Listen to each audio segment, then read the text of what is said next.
Well, we're back. This is Bob Allen at KDTV.com. We just finished a great segment with Roger Richman about how the whole Celebrity Rights Act of 1985 came to being. Certainly not the whole thing, Roger, but at least a good start that we could revisit.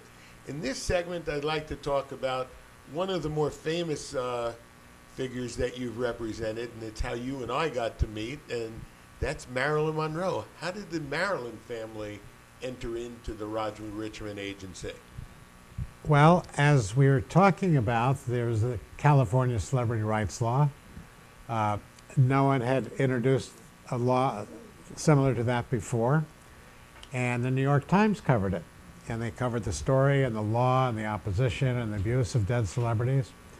And in one paragraph of this New York Times story, my name was mentioned. And some lawyer in New York called me up and said, "We want you to represent the Marilyn Monroe estate."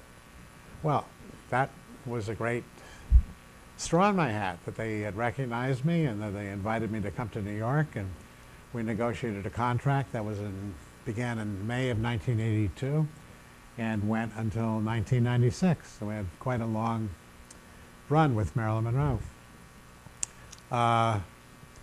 And I had a merchandising campaign that by the end of my reign of Marilyn Monroe, I had 187 licensees. Wow. One of which was a giftware company called Vandor, who was very, very well known for molded ceramic giftware pieces. This is a night light. It has a light bulb apparatus underneath.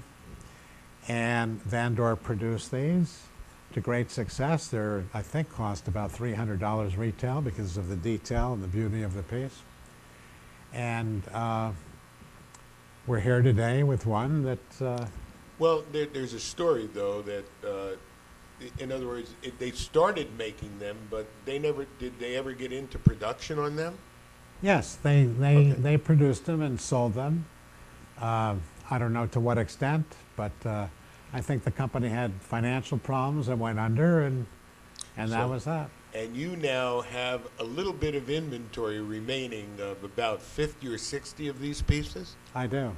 So what we're going to do is get you, with a nice pen, if you can do it in front of the camera, is to sign these with your name, and we're going to say this is just one of 50, and then we're going to try and put these on the auction block on eBay and see if we can't maybe raise a little money, and some of it will go to very good causes. Okay? Okay. So if you'll take a black pen and just in the back sign your John Hancock, or Roger Richman, I should say. One of 50. Okay. And if you'll just turn that around in front of you so the camera now can get it. And that's at least one of those. So these are really neat lights. I know I have one in my bathroom.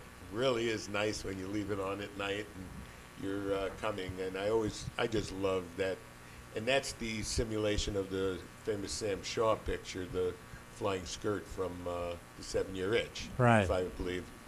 And being a New Yorker, you know, I always remember those subway grates. I always used to watch all the girls, so I remember that scene. Now, that's a limited one, and certainly we know that these are probably the only 50 of them that we know are still around, okay? So let's push that off to the side, and let's talk about now probably the one favorite that I have, and that's the Marilyn Monroe wines.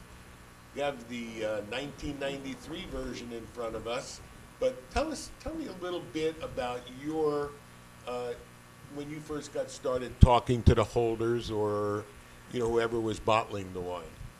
Well, Marilyn Monroe's merchandising campaign became very popular in 1982.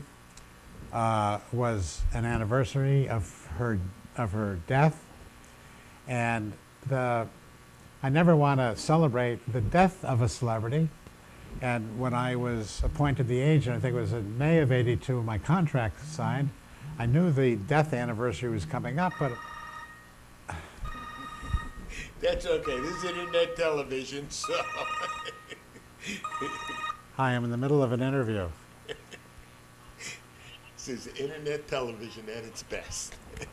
There's bathrooms here. Yes.